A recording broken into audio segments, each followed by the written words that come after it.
नमस्ते, अभिवादन आपका इनोसेंट इन्वेस्टर के इस नए वीडियो में। दोस्तों मैं आपको एक डॉक्यूमेंट दिखा रहा हूँ। फॉरेक्स एक्सचेंज रिजर्व्स भारत के कितने हो गए? 6,05,008 यूएस डॉलर। मिलियन में डेटा है 6,05,008 मिलियन डॉलर। ये बहुत बड़ा नंबर होता है। अगर हम इसको बिलियन में कन्वर्ट करें तो 605 बिलियन डॉलर फॉरेक्स रिजर्व हमारे देश का हो चुका है। काम कहाँ आता है फॉरेक्स रिजर्व? फॉरेक्स रिजर्व मतलब हमारा पैसा विदेश में पड़ा हुआ है। क्यों पड़ता है? अपने देश को स्टेबिलिटी देने के लिए। कभी देश पे कोई संकट आए तो हम उस पैसे का उपयोग कर सकें। एक्सपोर्ट इंपोर्ट में काफ़ी ज़्यादा ये पैसा यूज होता है। हमारी जो करेंसी है उसको काफ़ी ज़्यादा सपोर्ट करता है। तो हर मायने में ये हमारे लिए बहुत बड़ी पॉजिटिव न्यूज़ है। इसको अगर हम तोड़ें तो हम देखेंगे कि फॉरेन करेंसी एसेट्स जो हमारे पास हैं वो लगभग 560 बिलियन डॉलर्स हैं।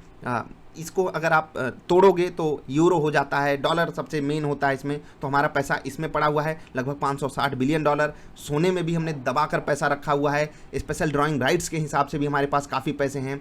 और जो रिजर्व पोजीशन होती है मॉनेटरी फंड में, वहाँ पर भी हमारे पास 5,000 मिलियन डॉलर है हमारे पास फंड। जी हाँ, ये न्यूज़ बहुत ज़्यादा पॉजिटिव है। हम आपको एक पुराना डॉक्यूमेंट दिखा रहे हैं। आपको बहुत मज़ा आएगी वो ये बात जानकर कि यहाँ पर हम इस लिस्ट में इंडिया को कहीं देख भी नहीं पा रहे हैं। जी हाँ, हम रेड पेन ले लेते हैं। देखिए, चाइना नंबर 1 पे था जिसके पास सबसे ज़्यादा फॉरेन करेंसी रिजर्व था। जनवरी 2020 की बात हो रही है, याद रखिएगा। उसके बाद जापान, फिर स्विट्जरलैंड, उसके बाद रसिया आता था। कितना? 562। क्या हम रसिया को पछाड़ चुके हैं? अभी मैं सस्पेंस खोल रहा हूँ। उसके बाद आता था सऊदी अरेबिया, फिर ताइवान। हमारा देश कहाँ पर खड़ा है? एकदम लेटेस्ट डेटा आपको दिखाना चाहूँगा। हम 605 पे आ गए। जी हाँ, हमने रसिया को तो यहाँ के हिसाब से पछाड़ दिया। लेकिन भाई साहब, रसिया भी तो थोड़ा बहुत ऊपर इंप्रूवमेंट कुछ किया होगा ना?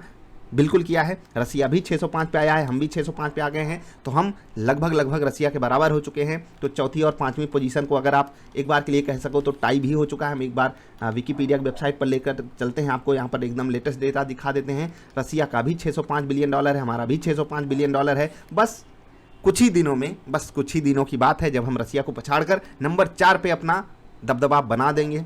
फॉरेक्स रिजर्व में हमारी कंट्री ने बहुत बड़ा कारनामा करके दिखाया है।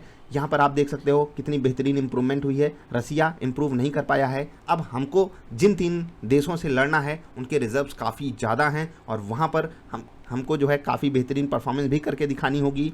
एज अ कंट्री ये सफ़र आसान नहीं होगा, लेकिन जो हमने अभी तक किया है वो भी आसान था नहीं। हमारे देश में ऐसी पॉसिबिलिटी कैसे बन पाई? तो बिल्कुल भाई साहब, विदेश में खूब दबाकर पैसा बांटा जा रहा है और उसका हमको डायरेक्ट एडवांटेज ये मिल रहा है कि हमारे देश में वो पैसा आकर लग रहा है। हमारे देश के स्टॉक्स में, हमारे देश में किसी भी एंगल से पैसा आ रहा है, इन्वेस्टमेंट के रूप में भी आ रहा है। तो वो हमको एज अ कंट्री स्ट्रांग करता है और हमारे देश के सेंट्रल बैंक को एक कॉन्फिडेंस देता है कि अपने फॉरेक्स रिजर्व बढ़ाने का। तो ये हर एंगल से बहुत अच्छी न्यूज़ है। अपने देश के लिए भी बहुत अच्छी न्यूज़ है। याद रखिएगा, इसका कोई डायरेक्ट असर स्टॉक मार्केट पे नहीं पड़ता है, लेकिन अपने देश के लिए ये बहुत पॉजिटिव न्यूज़ है और लॉन्ग रन में ये पूरे देश को सपोर्ट करेगी। तो ऑफकोर्स सी बात है, ये स्टॉक मार्केट के लिए भी इनडायरेक्ट वे में बहुत पॉजिटिव न्यूज़ होती है। अभी हम आपसे अलविदा ले रहे हैं। वीडियो पसंद आई तो लाइक ज़रूर कर देना। नमस्कार।